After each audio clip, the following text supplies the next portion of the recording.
Yes, thumbs up. All right. So listen, I distinctly remember it. I don't remember what grade I was in. Must have been middle school, I guess. And in hindsight, like I think I know now that probably my teacher was just lazy and he just didn't want to teach. But we ended up watching this show, and he was like, "This is the section we're talking about. So this show will work for you." And we watched the show Roots. You guys are familiar with Roots? We watched that when I was in seventh or eighth grade or something. I gotta tell you, that was traumatic. It's a traumatic show, and I'm not like trying to be dramatic. I'm a white person living 200 some years after the fact. Like I understand, but like it's traumatic, and I think what really made it traumatic was the actor was the guy from Reading Rainbow and also Star Trek, and so I felt like I knew that guy. And so it's like, here's my friend who wants me to read books and also, be on this ship with, Picard. Was it Geordi? Was that his name, Geordi? Yeah, Geordi. So yeah, it's Geordi and the guy who wants me to read books. And it just, watching him get whipped repeatedly was traumatic. And I just say that to say, like, man, this is, ever since then, any conversation, like, look, maybe my teacher was lazy, but if you wanted to give me an ability to have like no objectivity on this subject about like slavery, you did it. Like just teaching me about slavery was not really enough. Showing me the guy from Reading Rainbow as a slave, that worked. And so all I'm saying is we're going to talk about a slave today. We're going to talk about slavery in general today. And I understand that it is not a pleasant conversation. It's not a fun conversation. It's not, it's just not I'm just saying I understand. I don't take pleasure in this. It's not like I think the story is great, but it's not something that I'm excited to do exactly. But the fact of the matter is this: essentially, from the dawn of human existence all the way up through today, slavery is a thing. It's just a thing. It's always been a thing. It has shifted. It has evolved. It's become one thing or another. It's always been a thing. And so it should not surprise us that there is a major story in the New Testament of a slave. And that slave is named Onesimus. Now, Onesimus is a slave in Rome because that's the time period. And he was a slave, a couple thousand years ago in the Roman Empire. And I think, look, this is tough. I'll just be honest. Growing up listening to stories about slavery in Rome, it's very different than what we see, like what we've seen in our country and what we see in our world now. It's so different that I remember different preachers saying like, well, it wasn't that big of a deal back then. And so I don't want to do that because it is a big deal, but I also don't want to lie and pretend like it's something it's not. The Roman Empire was built on slave labor all over the place. If you and I were to jump in a time machine and go back in time into the Roman Empire, we would see roughly 40% of the empire was slaves. That's a lot of people that had no freedom, that were, they were a possession. And that's unfortunate, but because there were so many, well, they did tend to sort of treat them differently than we treat our slaves in the modern world, or we have treated our slaves historically in America. Here's what I mean. Let's say you're in the time machine and you go back in time and there's weird bacteria or something, and you get this terrible bacterial infection and you've got to go to the doctor. Somebody's going to take you to the doctor and they're going to take you to a slave. Because most of the doctors were slaves. It was easy. It was easy to, you could train the guy to be a slave, and that's that.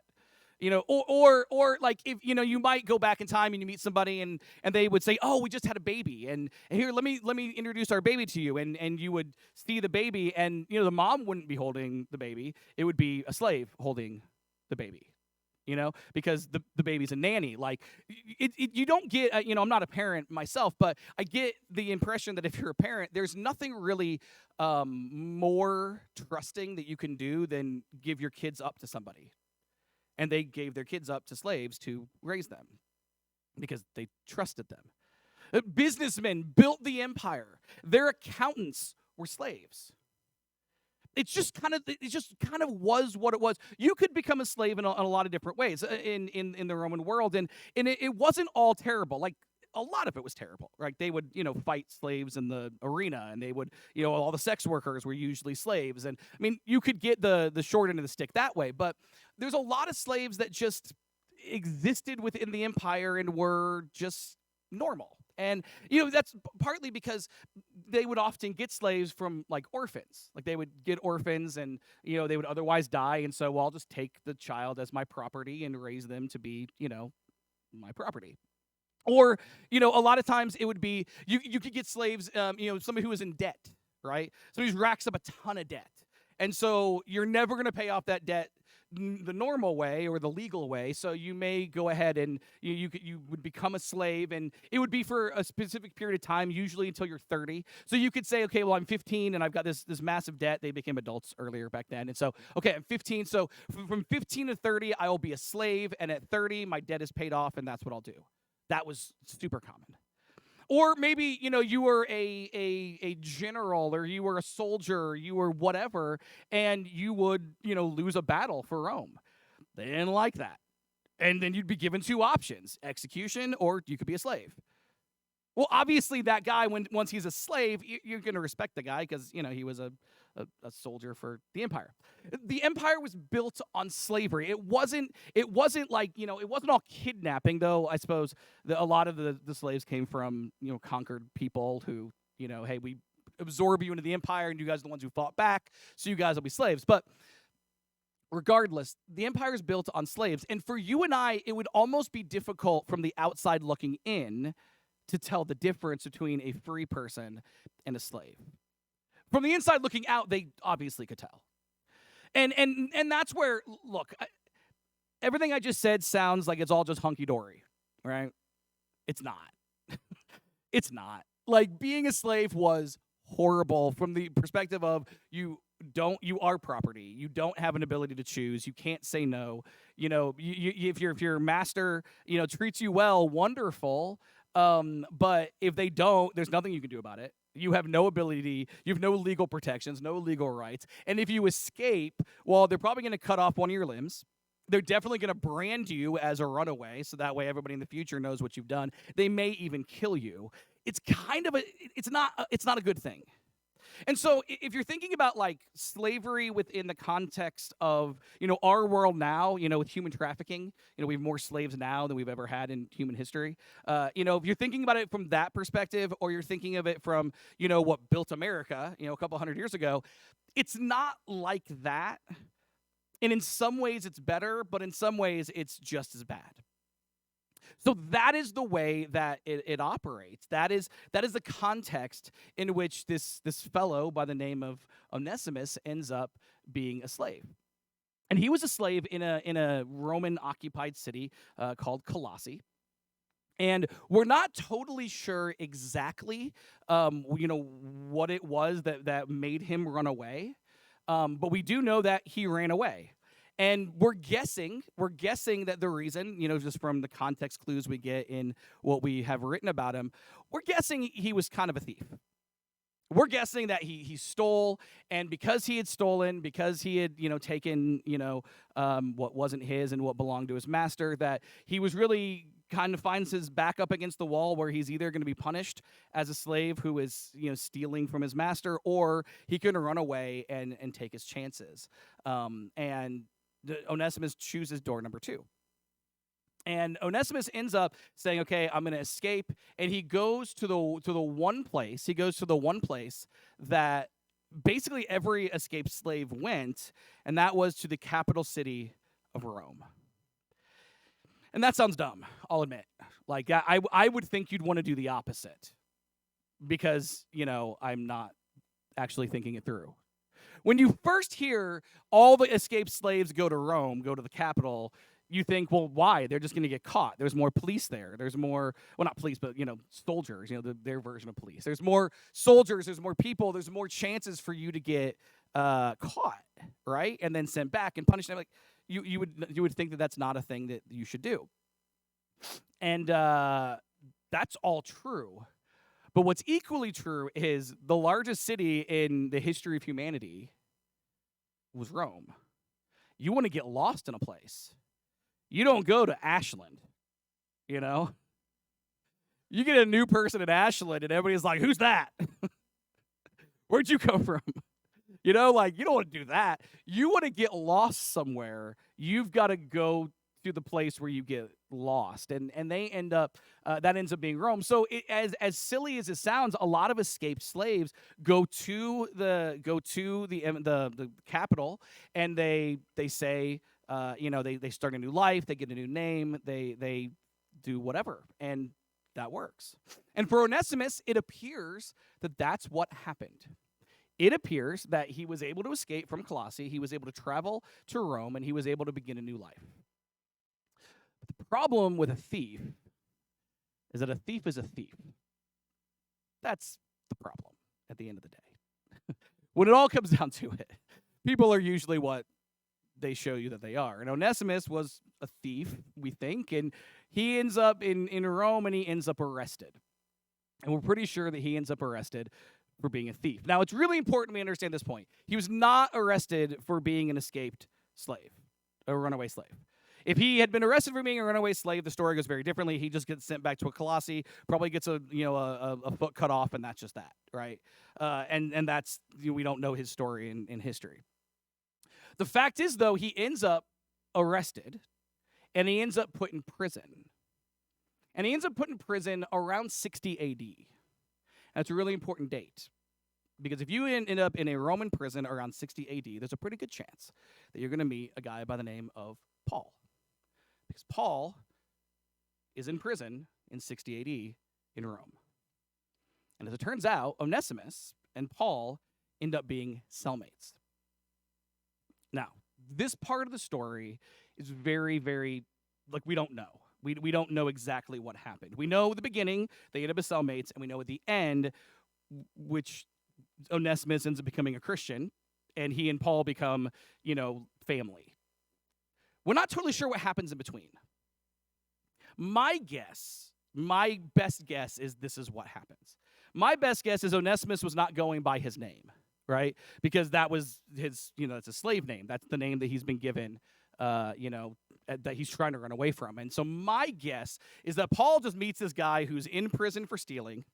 Paul is waiting at this point. We talked about the sermon with the snake bite and he gets shipwrecked, and that's what Paul's doing. He's sitting there waiting for his trial with the Caesar. We talked about that a couple weeks ago. So he's just there indefinitely until he can talk to the Caesar, or until somebody realizes the Caesar doesn't care and he's just going to let him go. This is what ends up happening.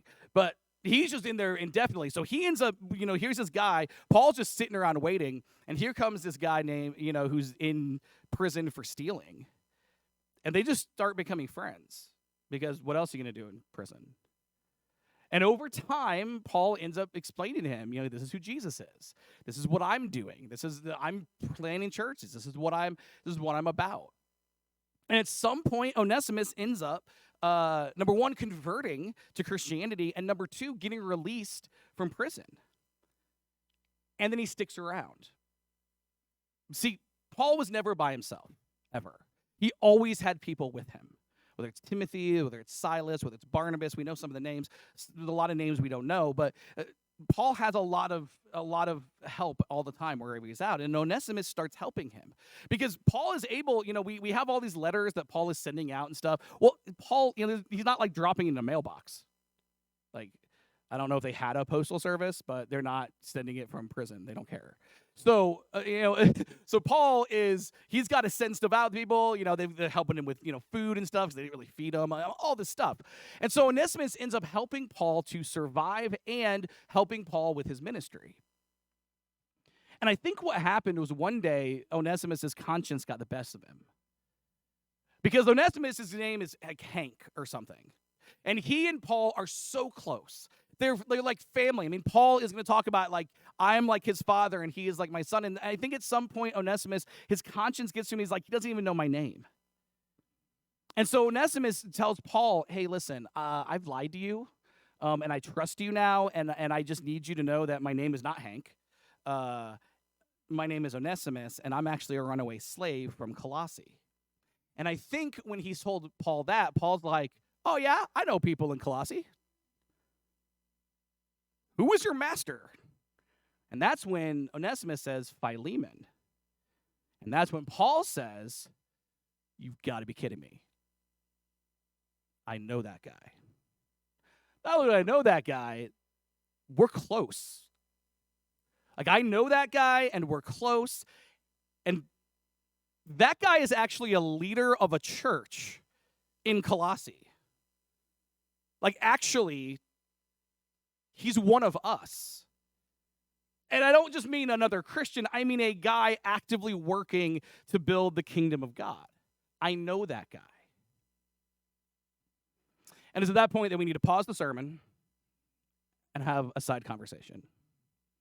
Because I don't know if you guys are aware of what I just said, but I just told you that a leader in the church in the first century, written about in the Bible, actually gets his own Bible book of Philemon, had slaves. This is something that is troublesome. I began this morning talking about roots, and it should look. If slavery as a concept doesn't bother you, you should check. You should check. What's wrong with you, because that's your problem, right? I'm comfortable saying that. Like, if you're just like, yeah, people are slaves, who cares? That's a you problem, because slavery is terrible. And so it bothers people that here is this church guy. Here is this, very, very, very close to Paul church guy who is, a leader of a church. The church meets in his home, we're told. That guy has slaves. And that bugs people. And it bugs me. And I'll be really honest. I wish that there was a verse that said, like, and oh, by the way, slavery is bad. I just wish that anybody had said that, or anybody had written that, or anybody had, whatever. I just wish somebody would have, said that out loud at some point. It would, help me a little bit. And it would help the church, because one of the big, for skeptical people in the church, one of the big criticisms the church has had forever is, yeah, if the church is so good, why has slavery been a thing that the church does and then the church continues to do, right? Like, we realize the people in our country who built our country on the backs of slavery, they were all Christians, right? Like, we get that.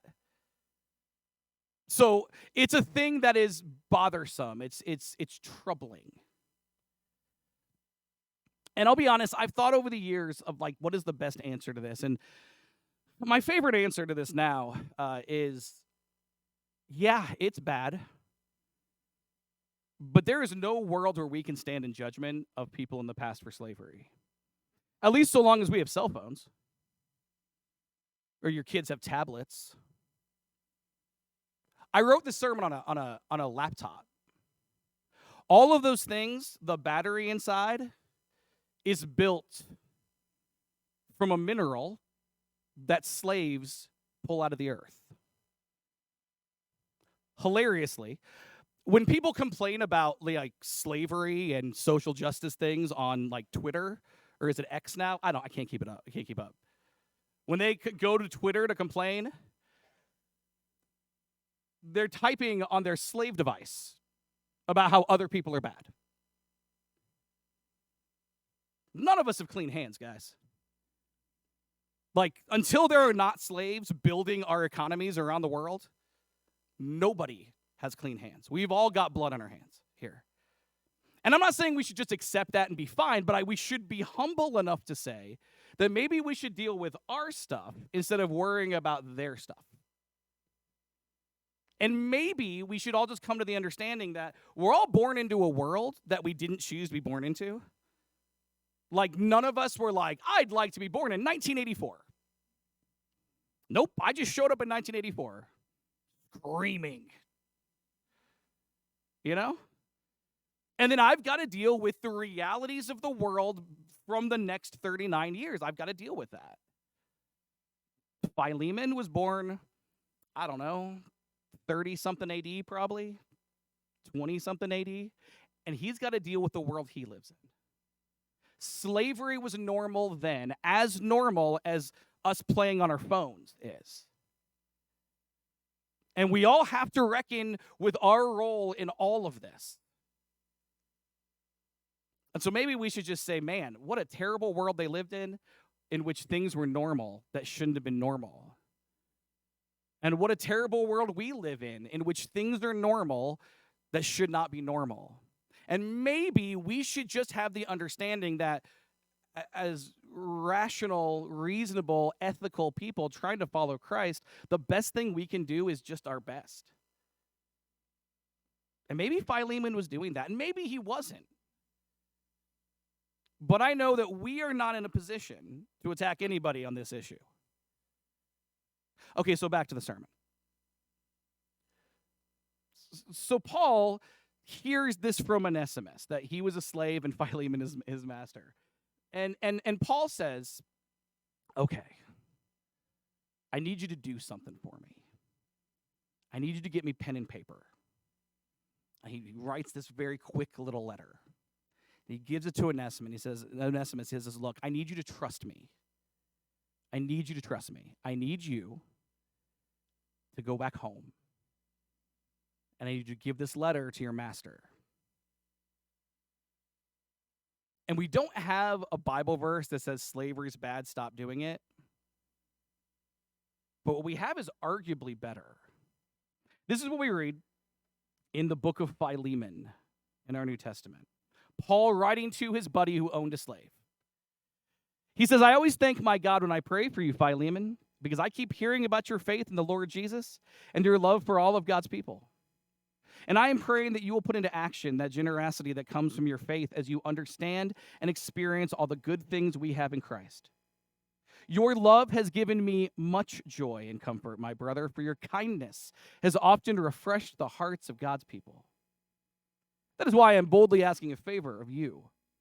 I could demand it in the name of Christ because it is the right thing for you to do. But because of your love, I prefer simply to ask you. Consider this as a request from me, Paul, an old man and now also a prisoner for the sake of Christ Jesus. I appeal to you to show kindness to my child Onesimus. I became his father in the faith while here in prison. Onesimus hasn't been much use to you in the past, but now he is very useful to both of us. I'm sending him back to you, and with him comes my own heart. I wanted to keep him here with me while I'm in these chains for preaching the good news, and he would have helped me on your behalf, but I didn't want to do anything without your consent. I wanted you to help because you were willing, not because you were forced. It seems like you lost Onesimus for a little while so that you could have him back forever. And he is no longer like a slave to you. He's more than a slave, for he is a beloved brother, especially to me. Now he will mean much more to you, both as a man and as a brother in the Lord. So if you consider me your partner, welcome him as you would welcome me. If he has wronged you in any way or owes you anything, charge it to me.